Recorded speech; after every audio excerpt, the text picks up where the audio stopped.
first thing you notice when you look at me is probably my hair, my face, or my race. The first thing a person does when they meet somebody is to judge them. As stated by Andre Topolaga on Medium.com, neurologists have found that it is just part of human nature to judge someone. It is okay to judge someone as it is natural and it cannot be controlled. But what about those things that you can control? Expressing negative judgments out loud, making somebody feel bad, that type of judgment is no longer natural. It is bullying.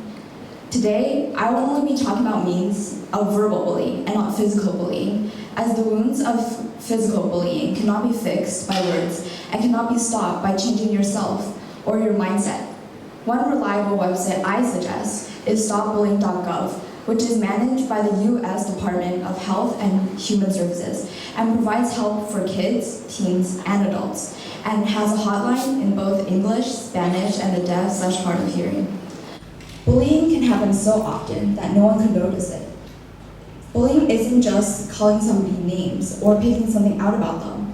It can be physically or mentally hurting somebody, unintentionally or intentionally. Even though bullying is such a widely discussed topic in school, it isn't understood that well.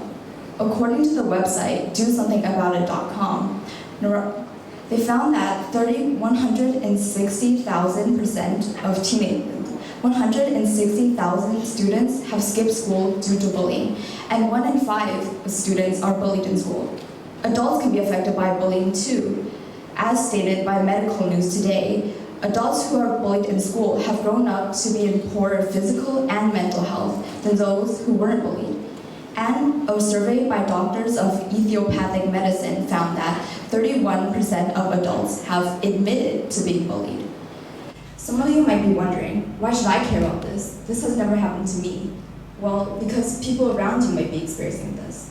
People around you might feel lonely, hated, have low self-esteem. You might be doing this to somebody. The environment you live in affects you. Bullying is such a complicated topic as it cannot be changed, as it often cannot be stopped by telling a teacher or standing up for yourself. It can lead to the victims questioning themselves and what they did wrong. It can lead to suicidal thoughts or self-injury.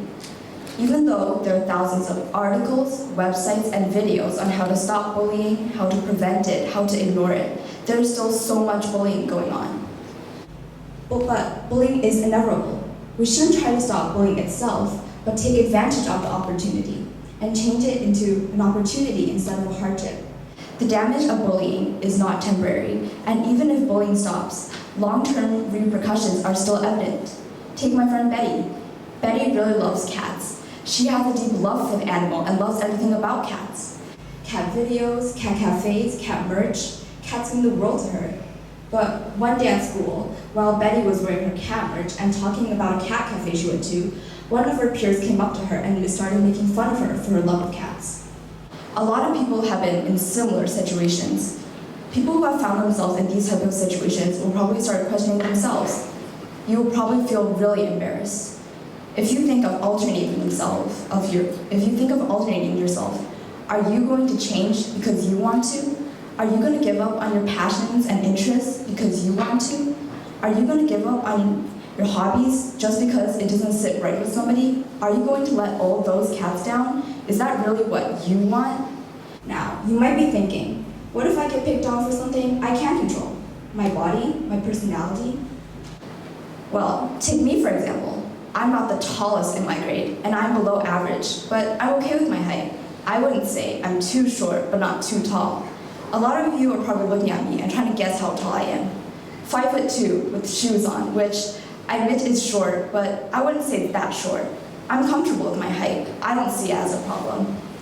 If I thought my height was a problem, I would go get leg surgery. I would go get high heels.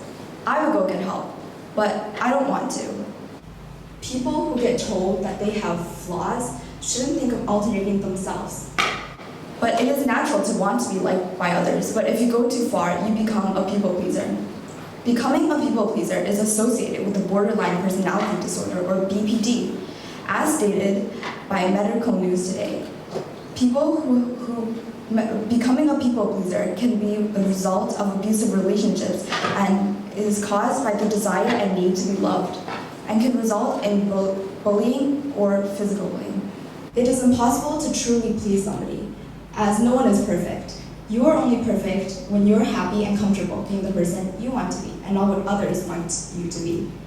If you're struggling in math, grammar, reading, or anything, and get picked on, are you going to improve because you want to, or because someone is telling you to? If you have a passion for Spider-Man, Superman, SpongeBob, or anything else, are you going and get picked on? Are you going to let down those amazing characters because you want to, or because someone is telling you to? If you're getting picked on for hair, race, gender, are you going to get bothered because you think it's a problem, or because someone is telling you it's a problem? But say you do change. What if you lose weight for someone you like? Improve your grades due to peer pressure? Get leg surgery to be as tall as somebody else? You have changed something about yourself that you might be happy with. But what if those people leave? Who are those changes for? Those changes are still there, but those people are gone.